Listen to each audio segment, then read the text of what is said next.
எல்லாருக்கும் நமஸ்காரம். இன்றைக்கி காஃப் அண்ட் கோல்டு ஃபீவர் எல்லாத்துக்கும் ஒரு ரெமெடி இன்றைக்கி சொல்ல போகிறேன் நான். ஸோ சேனல் தொடங்குறதுக்கு முன்னாடி மகாபெரிவா _97 சேனல் லைக் பண்ணுங்க, ஷேர் பண்ணுங்க, சப்ஸ்கிரைப் பண்ணிக்கோங்க. ஸோ இன்றைக்கி நான் என்ன பொருட்கள் எடுத்துகிட்டு இருக்கேன்னா பாருங்கள், இந்த மிளகு ஒரு 8 மிளகு, கிராம்பு பாருங்கள்,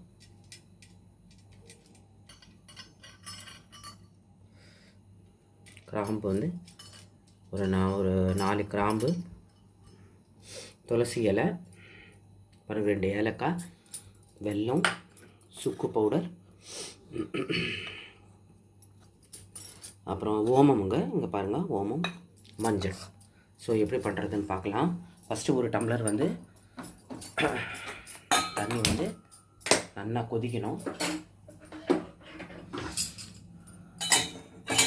கொஞ்சம் நல்லா கொதிச்சப்போ எப்படி பண்ணுறது பார்க்கலாம். இது வந்து சின்னவங்கலேருந்து பெரியவங்க எல்லாருமே குடிக்கலாம். இதை ரொம்ப ரிலீஃபாக இருக்கும். இது வந்து காஃப் கோல்ட் ஃபீவருக்கு இருக்கிற ரெமெடி. நான் ஏற்கனவே ஒன்று போட்டிருக்கேன், இதுவும் ட்ரை பண்ணி பாருங்கள், ரொம்ப நல்லாயிருக்கும் இது. ஸோ குழந்தைகளும் குடிக்கலாம். எப்படின்றது நான் சொல்லித்தரேன் பாருங்கள்.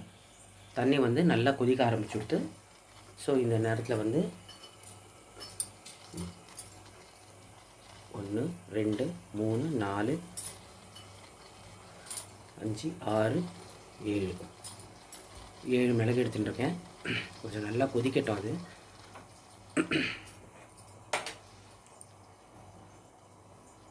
இது வந்து ரொம்ப நல்ல ரிலீஃப் கொடுக்கும் நமக்கு. நல்லா கொதிக்கட்டும். நல்லா ஒரு 5 நிமிஷம் கொதிக்க விட்டதை, ஏன்னா அந்த மிளகோட இது எசன்ஸ் எல்லாம் அதில் இறங்கணும் தண்ணியில். அதுக்கப்புறம் வந்து கிராம்பு பாருங்கள், கிராம்பும் நல்லா கொதிக்கணும். கிராம்பில் வந்து ஆன்டிபாக்டீரியல் ப்ராப்பர்ட்டிஸ் நிறைய இருக்குது. இது வந்து கோல்டு காஃபு ரொம்ப ரிலீஃபாக இருக்கும். ஸோ நல்லா கொதிக்கட்டும் பாருங்கள். நல்லா இதுவும் கிராம்பு போட்டிருக்கேன். ஸோ நல்லா கொதிச்சுட்டு இருக்கு. அதுக்கப்புறம் இந்த ஓமம் பாருங்கள், இந்த ஓமமும் போடலாம். இது ஜீரண சக்திக்கு மட்டும் இல்லை, இது வந்து நல்ல இந்த கோல்டு காஃப் எல்லாமே வந்து நல்ல ரிலீஃப் இருக்கும். இதுக்கு அவ்வளோ நல்ல ஸ்மெல் இதில் ஓமத்தில் எல்லாருக்கும் தெரியும்னு நினைக்கிறேன் நான்.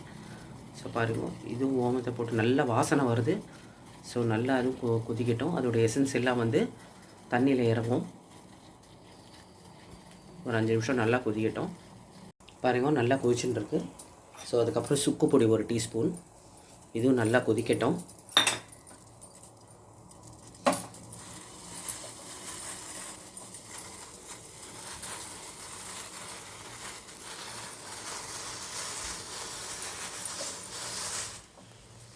இதில் சுக்கு பொடியில் வந்து நிறைய மெடிசினல் ப்ராப்பர்ட்டிஸ் எல்லாம் இருக்குது.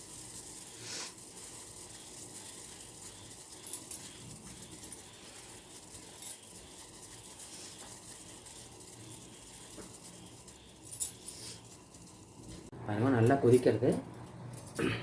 இந்த ட்ரை ஜிஞ்சர் பவுடர் சுக்கு இருக்கு இல்லையா, அந்த பவுடர் போட்டு நல்லா கொதிக்கிறது. ஸோ அதை மஞ்சள் பொடி, இது இம்யூனிட்டி பூஸ்ட் பண்ணும் பாருங்கள். கொஞ்சம் மஞ்சள் பொடி போட்டதுனால நல்லா கொதிக்கணும் இது. ஸோ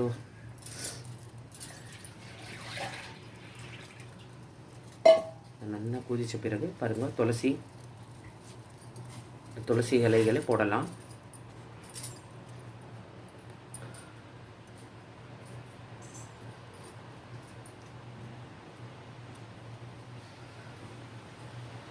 ஒரு 5 நிமிஷம் நல்லா கொதிக்கட்டும்.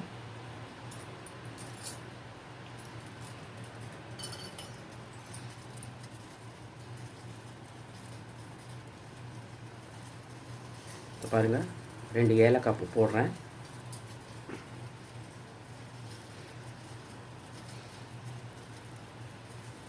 இது எல்லோரும் ட்ரை பண்ணி பாருங்க. ஏன்னா இப்போ எங்கே பார்த்தாலும் மழை பெஞ்சுட்டு இருக்கிறதுனால நிறைய கோல்டு காஃப் ஃபீவர் எல்லாம் நிறைய இருக்குது. ஸோ இது எல்லோரும் ட்ரை பண்ணி பாருங்க. நல்லா கொதிக்கட்டும் பாருங்க. நல்லா கொதிச்சுட்டு இருக்கு. இந்த நேரத்தில் வந்து வெல்லம் இருக்கு இல்லையா,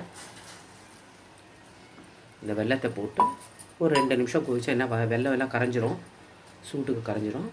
ஒரு 5 நிமிஷம் கொதிக்க விட்டு ஆஃப் பண்ண வேண்டியது தான். ஆஃப் பண்ணிவிட்டு ஃபில்டர் பண்ணிவிட்டு எப்படி காமிக்கிறேன் நான். பாருங்க நல்லா கொதிச்சிடுது. அடுப்பு ஆஃப் பண்ணிடுறேன். ஃபில்டர் பண்ணிவிட்டு காமிக்கிறேன் நான்.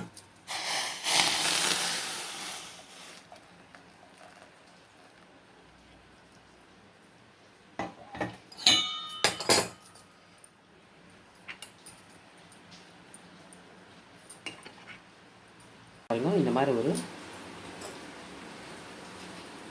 ஃபில்டர் பண்ணி இது வந்து ஒரு ரூம் டெம்பரேச்சர் வந்த உடனே ஒரு பாட்டிலில் ஸ்டோர் பண்ணிவிட்டு அது வந்து அதாவது பெரியவங்களான காலையில் ஒரு ஸ்பூன், மத்தியானம் ஒரு ஸ்பூன், ஒரு டீஸ்பூன், நைட் ஒரு ஸ்பூன் வந்து சாப்பிட்லாம்.